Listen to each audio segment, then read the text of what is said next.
All right. How cool is this? We're here in the office of Mr. Beast. Yep. Jimmy, thank you for having us here to talk about everything you have going on in the reality TV world. Yep.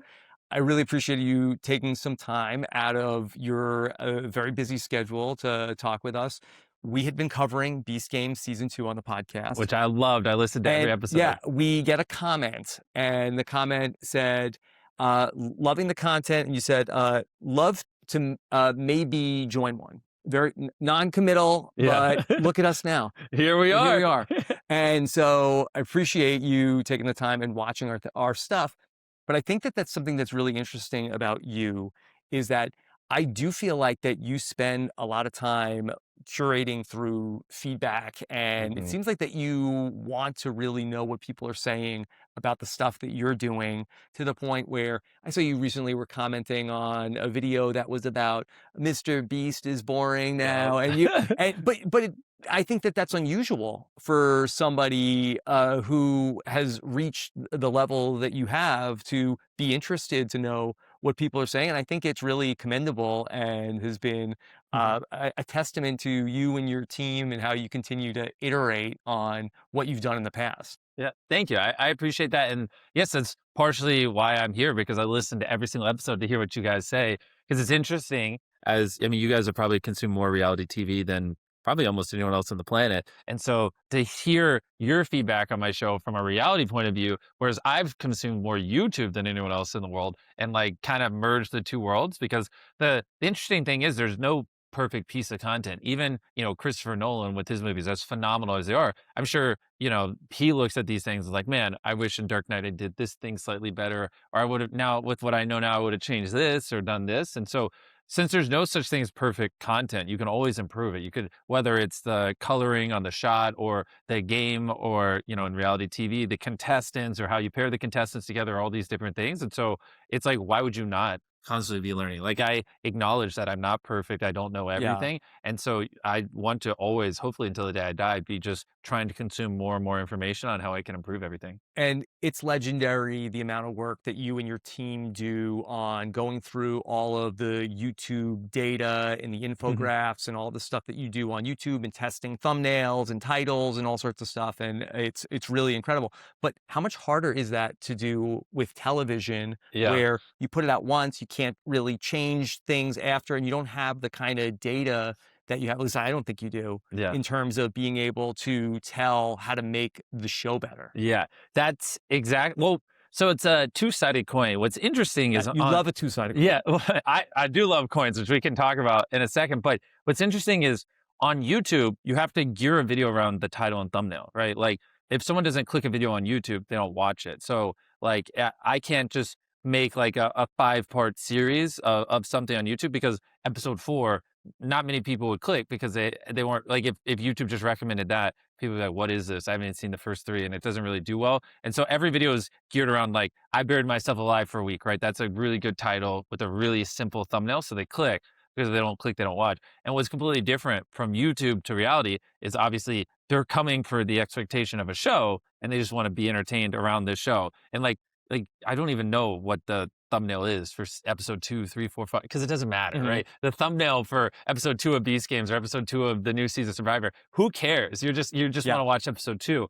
And so that is like so incredibly freeing, because you don't have to gear it around this image and this title. You can just do whatever you want. And like, that little thing, probably very few people listening to this really understand the magnitude of what I'm saying there. But like, that is the biggest difference, and like opens up the door for so many things you can do in like a reality TV show that you can't do on YouTube.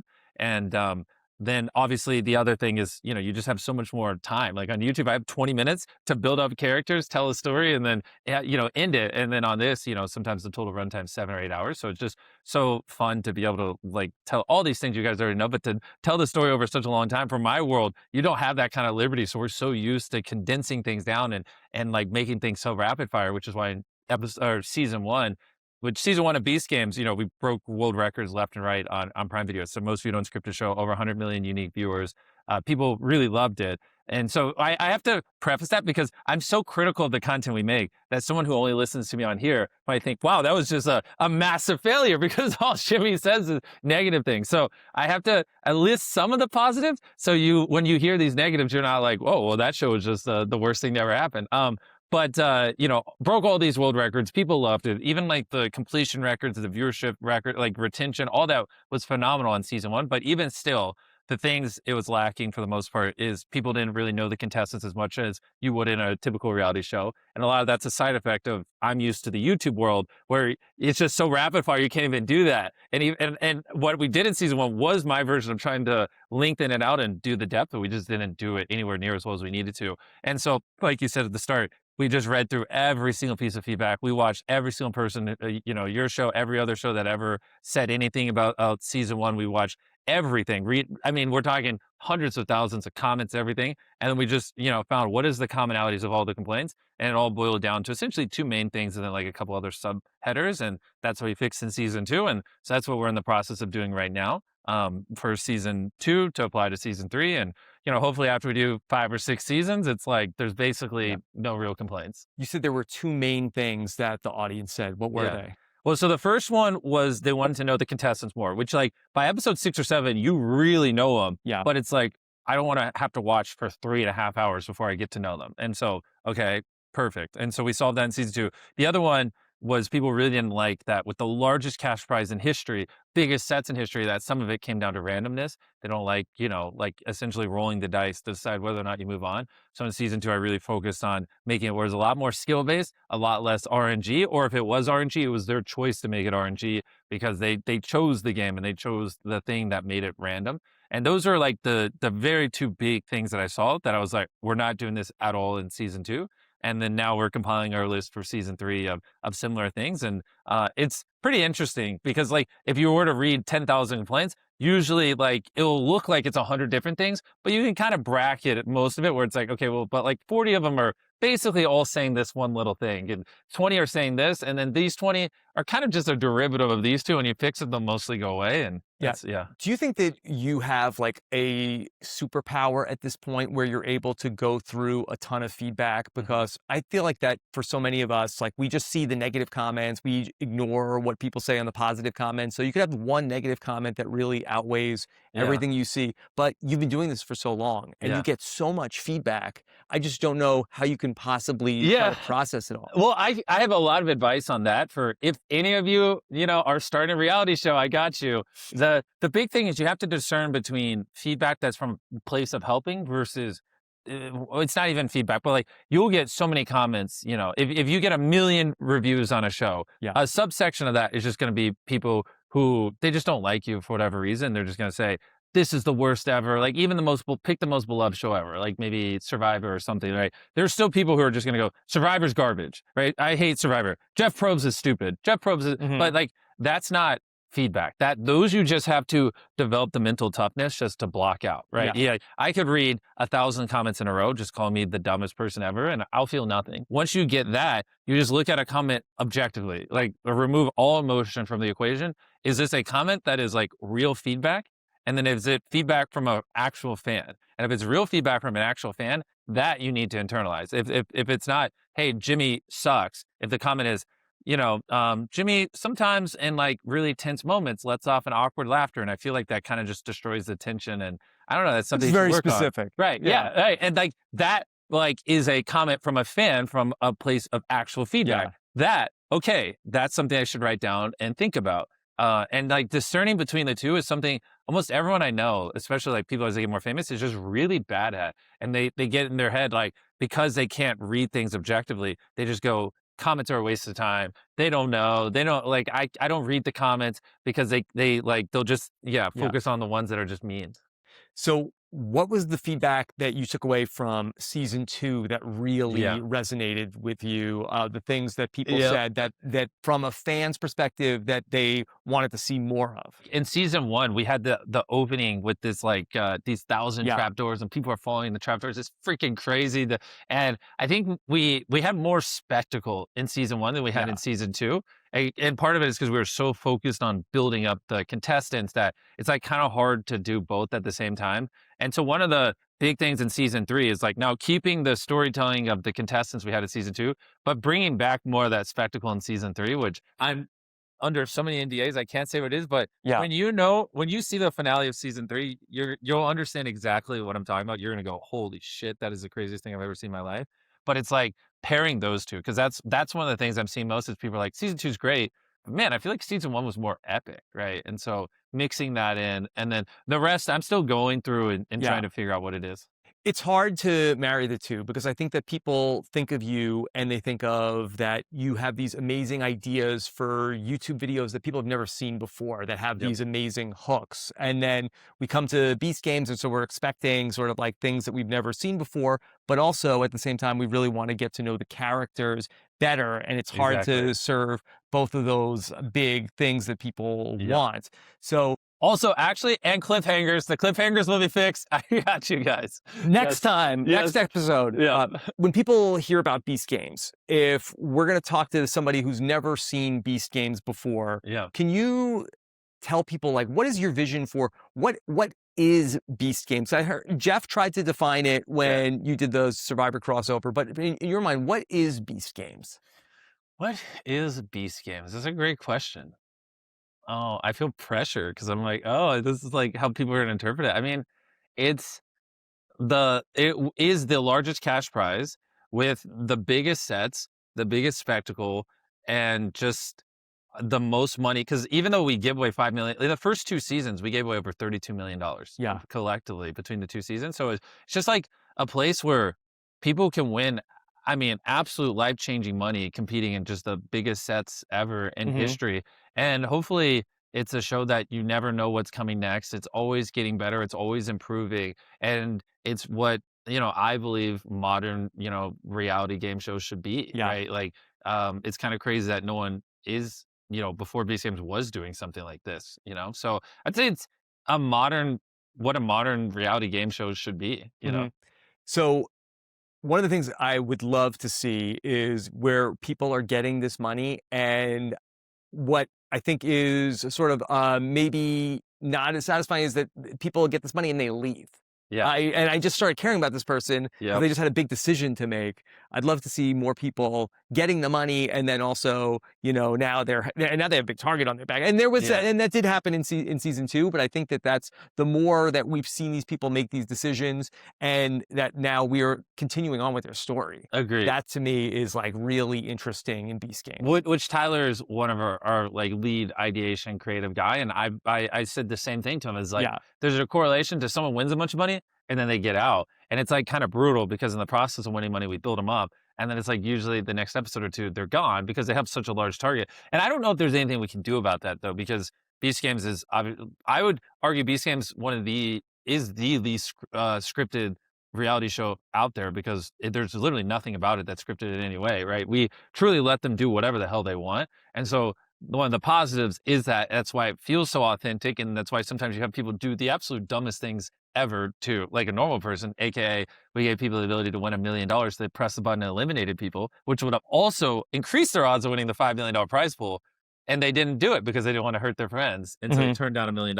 And so like, you know, that's a choice they did. I never in a million years would have guessed they would do that. But everything we do on Beast Games, we do it in a way where whatever the outcome is, we're fine with it. Like we still have a show; it doesn't ruin the show. And like sometimes just the most unexpected, random things happen. And so, yeah, in that case, it's like, yeah, I would like to have the people who win money go further, but at the end of the day, the other players can do whatever they want. I think my favorite part of the whole show, I think, was at the end of it where Tyler ends up coming home and telling his wife Yes. about the Yeah. $5 million. And I think that that's something that Mm. you don't really get that in any of the other reality shows. I Yeah. love that you followed him home and we Yeah. got to see that moment with him and his wife. I was just doing a for your consideration. We're trying to get nominated for an Emmy for season 2, and so we were in a theater of like whatever 300-400 voters, just showing them the finale.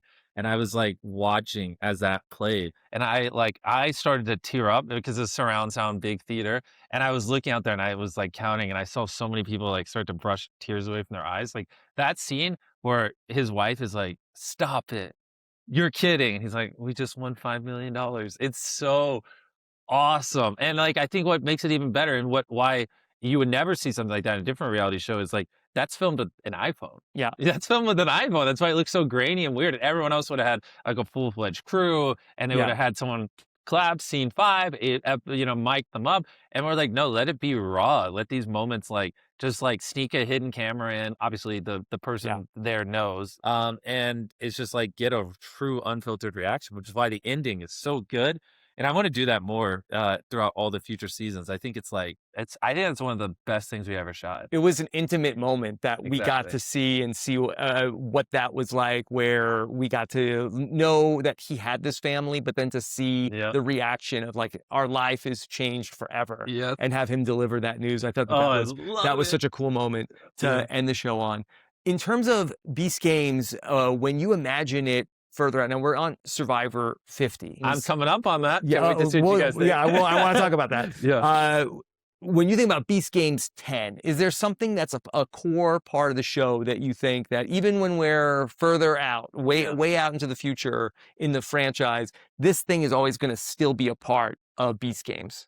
Yeah, that's a phenomenal question. I mean, I will start off by saying there's nothing that I'm not willing to change if I thought it would make the show better. So, no, there's nothing that I would say is irreplaceable. I think on season 10 we'll still have the core of, we'll have a city that the contestants go to in between each game, because I think that's really cool. Yeah. That they live in a city and they bond with each other. I think we're still going to have big sets. We're still going to have the largest cash prize. We're still going to have all these things. But the honest answer though is, honestly, by season 10, anything could be different. It's Mhm. like just whatever is necessary to make the best show possible. Because we became the biggest YouTube channel in the world by every day for 15 years. I just woke up and I said, how do I make the greatest YouTube video possible? How do I entertain people the best possible? How do I give people what they want? And sometimes, how do I give people what they don't realize they want until they see it? And I just did that every day for 15 years.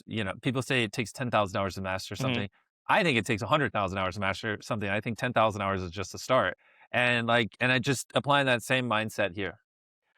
What can you tease about season 3 of Beast Yeah. Games? Oh, the problem is because we're still doing casting is it creates so much. I don't know how other shows do it, but I'm held to such a stupid degree of compliance. Yeah. Where it's like crazy because like if I say anything about season 3 here, then when I bring all the contestants in at the start of season 3, we have to play those clips for them so they're all on a level playing field. We have to like all these compliance things and things like that because We could play this. yeah, I know, right? Hey, contestants. So it's hard, but I will say I'll show you a text. You can't repeat it. But something we just got for bro. I actually want to see what your reaction is to this. And we're not going to read what the text says? No. Oh, hell no. Okay, if you read it, I would be screwed. Read what that says. Okay. And that's Okay. What do you think? That's a spectacle. Exactly. That's a spectacle. Exactly. So we got some massive stuff planned, but yeah, I can't say anything else because the contestants were here. Yeah. If we could somehow make it where they would never see this, I would tell you so much cool stuff. Okay. When we're done rolling, I'd love to find out from you about the influence that Survivor and traditional reality TV has had on you and your work to this point. Yeah, that's a great question. And honestly, there's like the before I filmed the Survivor Club and the after. And I think when I filmed with Jeff, a lot of my personal takeaways was like his hosting skills and just, I'd mentioned this on a different podcast, but there are some times where like, contestants would be bickering and then there'd be, I don't know, like almost silence or they're just looking at each other. And I didn't notice it, but sometimes he just won't even say anything. He'll just look at him. And I was like, oh, because when I was watching him host, I would be like, what would I do in this instance? And in my head, I'm like, oh, I definitely would have stepped in. But in this instance, he's just letting him play out, even though it's like very tense and like borderline awkward. Yeah. And so I was just like taking a bunch of notes down of watching him. And so when that was a lot of fun because I'd never really been like Survivor's the closest thing kind of to Beast Games. There's other reality shows, but it's like, or game shows, but like, what is there to learn from Wheel of Fortune that you apply to this or whatever? Whereas Survivor, there are some similarities with the host. And so it's just really cool to see him in action and study because outside of Jeff, who's going to actually teach me how to like host better Yeah. on something like this. And then in terms of our team, we just learned a lot. Like even just how they had like the two camera walls, and none of it was like rocket science, but it was like, oh, it's interesting to see how they do the layered cameras, how they structure things, and we had quite a few takeaways. Yeah. I really loved that episode where you had the crossover and Yeah. came into Survivor, or Beast Games came to Survivor. And it was just such a fun episode. And I thought that you being there, I thought that Jeff was really loose. Like, Yeah. I thought that the interplay between the two of you Yes. was really fun. I thought there was that really great moment at the tribal council when you're telling everybody to come in, and Jeff says, like, hey, Why like, are you yelling? why are you yelling? You don't need to. Yeah. And I just thought that I really thought that, like, Jeff doing his thing, but then you were like a little bit more like asking the contestants about how they're feeling in that Yeah. moment. Like, I thought it was like a really good collab in terms of how Yeah. the competitions were playing out. I know that you've given Jeff his flowers. Is there anything else that you take away from watching Jeff work that you take with you? Oh boy. I mean, like I said, for the most part, for me personally, it was his hosting, right? Yeah. Because I'm a host. I've never been around another host. And yeah, to host, let scenes breathe out, more depth to characters, and then my creatives are just eating it up. Like Tyler and all my other people Yeah. on set, they're just like taking notes left and right of things we could do. Do you think that they took anything away from you and your team and what you do? Well, when you see my Survivor episode coming up, there might be some stuff in it. I that one would be better for Jeff. I mean, I think he like because we're so unconventional in how we do everything, and so constantly he was when we were on set always saying like, "Wow, oh that's interesting," when we were explaining like our thought process behind it. So, if we talked in a month after my episode airs with Survivor, there's a lot more I'll say there. You had teased on Twitter Mhm. that your Survivor 50 moment is one of the favorite things that you ever Yep. shot. Yep, you're gonna put me in a pickle because I can't talk about it. But Okay. yes. Can you say why it was your favorite thing without saying what it is? Well, I didn't talk about spearfishing. Okay, good. That's a good start. Yes, the joke.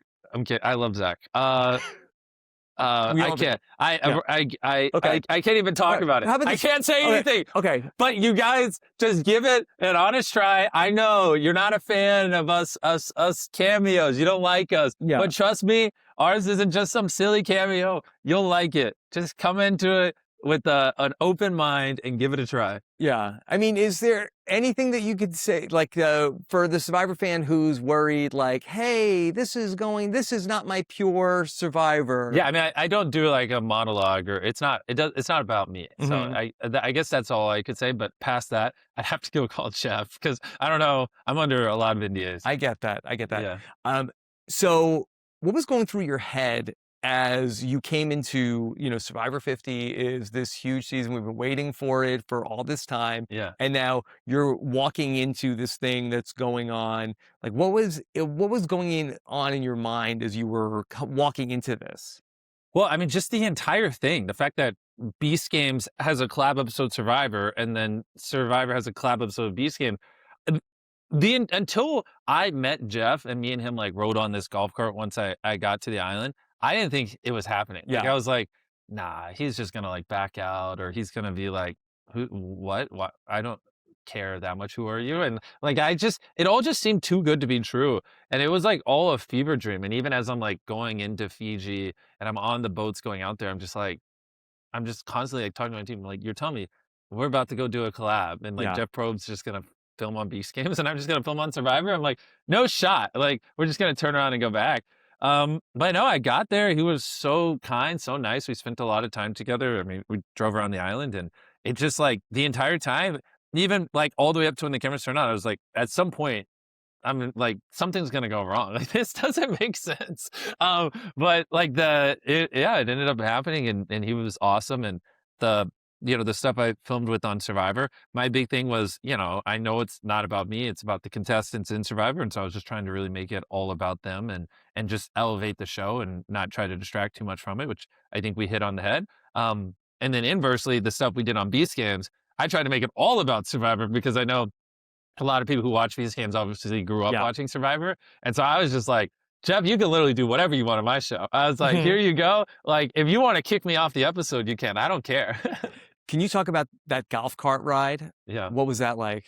Uh, well, we actually have a mutual friend named Elon who makes board games, and so like Yes. we started talking about him, and I think I have a photo of my friend. We sent Yeah. Elon in Small World, and then yeah, we were just honestly, I was just asking him about how his show works. He was asking me about how my show works, and it was like I keep saying, it was like the only time I've ever met someone who was also a host. Like, and there's just so much so much commonality and common Yeah. interest and things that like I could only relate to with him because like I have phenomenal directors, I have phenomenal creatives, phenomenal producers. I mean, sometimes in Beast Games we have over 1,000 people on set that make this thing happen. But of those 1,000 people, none of them are the ones who hold the mic Yeah. and tell the contestants what to do. None of them have to control the pace of the show. And to like actually have someone that I could speak with that has done that, and in his case, done it almost longer than I've been alive. It's just like constantly that kind of stuff.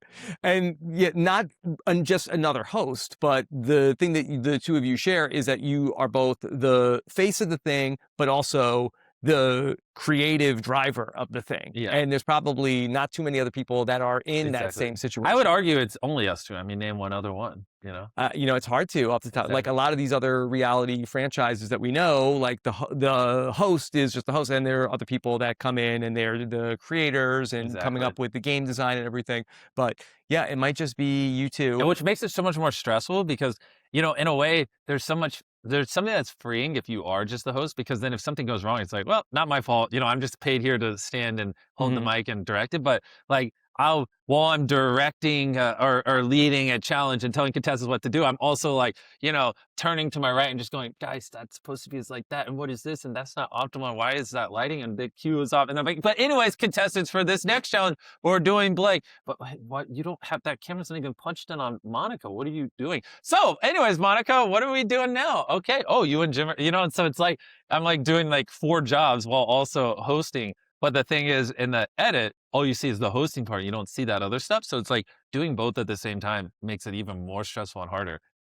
So you've had so much success in the YouTube world, but I can feel it from you. You're so passionate about the Beast games and the TV side of that. I would think that so many people who are on TV are maybe wanting to get into YouTube Yeah, and get into this world that you've already conquered. Why is the TV side of it so interesting for you? it's a great question. I mean, it's kind of what I said before is you can't really at the moment tell like long 10 episode stories on YouTube. And I first and foremost just want to tell longer, greater stories and also just go bigger and more grandiose. And like Amazon's a phenomenal partner. I mean, they give us the creative freedom to do what we need to do to make a great show. They work with us in every way. And like it's also just not even financially feasible to do something like Beast Games on YouTube. Like Yeah. not even close. You know Yeah. what I mean? It's just the math doesn't math, I like I yeah, the season 1, if you knew what we spent, you'd be like, "What the fuck?" I heard it was a lot. I heard It it was was even more than you wanted to spend. no, yeah, yeah. I mean, we lost a lot of money in season 1, but now I'm done losing tons of money. I gotta, but yeah, just not really wouldn't make sense. Amazon's a great partner for it. YouTube's just not the correct Yeah. like place to put that kind of content, even if it was financially feasible. And yeah, and so that's why off platform on YouTube, Mhm. but in a world where I guess people did come to YouTube to watch serialized content and it was financially feasible, then it's just I've just always wanted to tell longer stories, and I think it's just the Yeah. next evolution of what we're doing on YouTube. Do you ever make a video on YouTube and say to yourself, this could be a reality Oh, all show? the time. Because, you had recently done a couple of videos about 30 days chained to my ex, or Yeah. like a camping, can I survive 30 days with my ex? And Yeah. I'm like, these could be dating shows. Oh, Like 100%. these could be their own like huge franchises. Yeah. I mean, sometimes what we do on YouTube, which is interesting because we get tons of comments like this, which is people will comment like, wow, Jimmy just took a 12 episode season and condensed it down to a 30-minute video. Yeah. This is awesome. I saved so much time. And that's like kind of what we're known for to a lot of people on YouTube because, yeah, the the video where we had Susie and Josh. Basically, Yeah. we grabbed these people who broke up. They dated for 4 years. Right before this guy was about to propose to her, We just she watched broke it. up to him. Yeah. Yeah. And so then we blindfolded them, had them come into a set, took off their blindfolds, put handcuffs on them. And yeah, I mean, there's no, or actually, even a better example is my friend Madge wanted to lose weight. So we put him in a circle with the gym, a big Yeah. circle. It took him 6 months. He lost 100 pounds. We gave him 250 grand. And like that, I mean, we had 40 cameras running, maybe not all 40, maybe only 20 of them were running 24/7, 20 to 25 cameras running Mhm. 24/7 for 180 days. We're Yeah. talking like, so like that is like, what is that? Like 500 hours a day of footage times that. Like, so we probably walked away from that video with over 100,000 hours of footage. Yeah. The Madge video, 100,000 hours of footage. And we condensed that 100,000 hours down to a 40-minute video. You know, you have all of this data that you've learned from all these years of making these videos. And not only are you consuming all of the contents, but you're spending time with like thousands of reality television contestants, and you have so Yeah. many people that come through being a part of your videos. And I feel like that you must have learned so much about the human condition. Oh yeah. And I feel like that you have this really unique vantage point of like really having the data on what people like, what people don't, what people want more of, like fundamentally. Well, are Like, you talking about viewers or the contestants? I'm talking about both because Yeah. I feel like that you have both of What's interesting is viewers. I would argue I understand, especially on the YouTube side, viewers better than anyone else on the planet. But when it comes to contestants, the thing you'll learn is there is no understanding them. They're just predictable. Humans are unpredictable. And you can grab 100 contestants, and put them in that $1 million scenario, and all 100 of those people will take the button. You can grab 100 different contestants, and 99 of them could not press a button. And you just Yeah. never know. And that's why with Beast Games, we always set things up as a sandbox where they're allowed to do what they think is right, right? A lot of shows, they have the story producers that stand behind the camera. I just saw a clip the other day. I won't say what reality show it was, but like this guy said something on camera, and then on stream, he was like, yeah, I didn't really mean that. The story producer just basically told me to say that. Yeah. It's like, and I wish I didn't say that, but I was just doing what the show was telling me to do. The interesting thing is on normal shows, right? You'd have a camera person, a story producer here, film you for 20, 30 minutes or whatever, and they'd go on to the next one. Whereas on Beast Games, we have, in season 1, we broke the world record for most cameras recording at the same time. Never in history of any movie, show, anything in history has there ever been over 1,000 cameras simultaneously recording. And you might think, why? Well, the reason why is it costs, I mean, literally millions upon millions upon millions of Yeah. dollars just to set up those cameras. And it costs millions of dollars to run the cables. We also broke the world record for most camera cable wiring on a set ever in history. We also broke the world record for the largest control room in history, like to view it all. And we're talking like over $10 million just in infrastructure to set up the cameras, to wire the cameras, to host it, for storage of it all. It's spitting off so much footage that it doesn't even make sense. We're talking not gigabytes, not terabytes. We're talking about petabytes, thousands of terabytes, I millions never of heard gigabytes. petabytes. Yeah, but we're probably the only show in the world that actually records petabytes of footage. Mhm. But the reason I do all of this isn't so I can just say this all and so I can keep stacking up Guinness World Records. It's because that's what allows Beast Games to actually authentically record these people. Yeah. I don't have to put a camera in your face and go say these lines in 20 minutes and move on. I can go, I have a camera on you for the next 12 hours. Do whatever the hell you want. Yeah. There's 1,000 of you. Yeah, I actually have 1,000 cameras. I have a camera on every single one of you. Do whatever you want. Be whoever you want. Like, you know what I mean? Like, it doesn't matter. I don't have to funnel you into this box, and you don't have this set window of recording.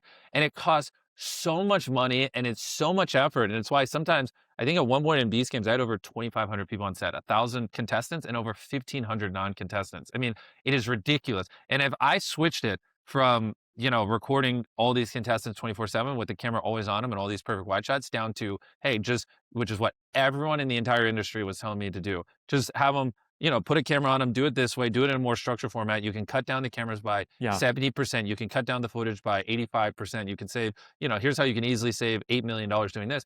I'm like, yes, but what happens if, 2 hours later, that person wants to say something, or that person wants to do this, or these two people start to become friends? Like, well, it is what it is. You can't capture it. I'm like, why? Why can't I capture it? Why do I have to put words in their mouth? Why can't I just let people be them and just show it? And so that's why I think Beast Games feels different. And I think that that's the thing that I always want to hold firm on, and that I think will always forever separate us from other shows. Because even the downstream effect is like, now you have all these cameras, you have all this cabling, you have all these things, you have all this storage. I mean, I spend millions in just storage to store the footage. And then, okay, well, now someone has to watch it. I mean, at some points I have over 200 editors working on it. There are probably points where on Beast Games, I have more people editing Beast Games than every other reality show in the world has editing at that moment. Yeah. Because then they have to watch it all. And each step of the process, I could shave off multi-million dollars, but it's all so then the contestants can be who they want to be. Yeah. I don't have to put words to their mouth, and I just have everything. And it can be an actual, true, authentic show. And that's what I think is very important about Beast Games and what separates it. Yeah, that was an incredible answer. Yeah. And I think that what's interesting about what you're saying is that you could study the data and you can really predict how the audience will react. Yes. But you can't predict how Exactly. the contestants are going to The only way you can predict how the contestants will react is to have a story producer tell them what to do, which is what most shows do. And Yeah. I refuse to do that.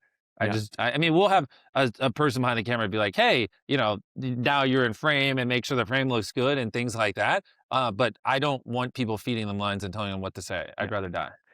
Wow. Yeah. Don't die. Well, I'd rather than that. I mean, I can't, like Jim, you know, in Beast Games. Yeah. The show. He's just funny and weird. Yeah. We're not telling him to be like that. Right? He's just a very loud, funny guy. You know what I mean? Yeah. And other people are just quiet. It is what it is. Yeah.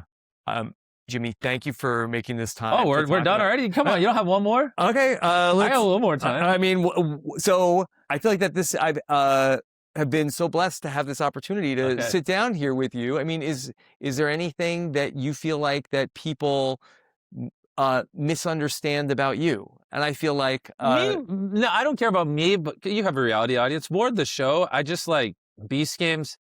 We pour everything we have into it. I don't know. Did you ever see any of the behind the scenes we did with John Yushai? Yeah, I just watched that. Yeah. I would recommend maybe people watch it, because I just don't think people realize just how much effort goes into the show, and like that, everything I just laid out for you guys on like the camera and the editing side, that's just that side of it. And then when you come to the set building side of it and the casting, the contestants and everything, I mean, the show's definitely not perfect and we have a lot we can improve, but my goodness, like we pour everything we have into it. And also, like when I mention these numbers, like we have 1,500 people on set, like when we film Beast Games, we actually create jobs for thousands of people too in the space. And like, you know, after every season we record, I mean, we've only done 2, I get, you know, hundreds of emails of people being like, man, it's been really tough to find work. And it was awesome to be able to work on such a massive show and have consistent work for, you know, like whatever, 4 or 5 months straight, especially season 1 we filmed in Canada. And there was like a little bit of drought, you know, in the art department scene and the camera scene and the set building scene over there. And then they just all had basically nonstop work for this long period. And so it generates an insane amount of jobs for people who really need it. And everyone who's working on it is pouring everything they have into it. I can tell you this, like there's not a other show on the planet that has people who care as much about their show as we do. I mean, we care so much, and there's nothing we won't do as long as it's moral, ethical, and legal to improve the show, and we pour everything we have into it. And so every second of Beast Game you're watching, like we gave it our all, and like we left it all out there. And so I would assume a lot of your audience probably hasn't seen it, that is watching this. And so I'd recommend it. Just give episode 1 a try and see what you think. And hopefully you can tell that like the effort's there. Yeah.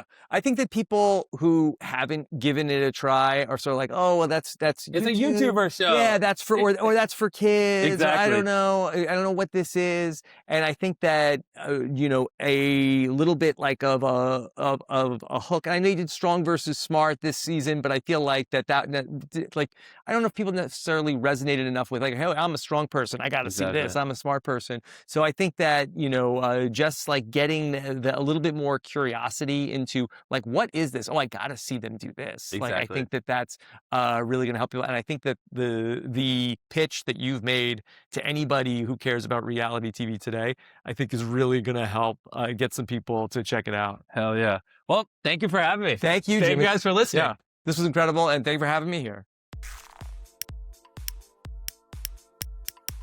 This is RHAP. We know reality TV.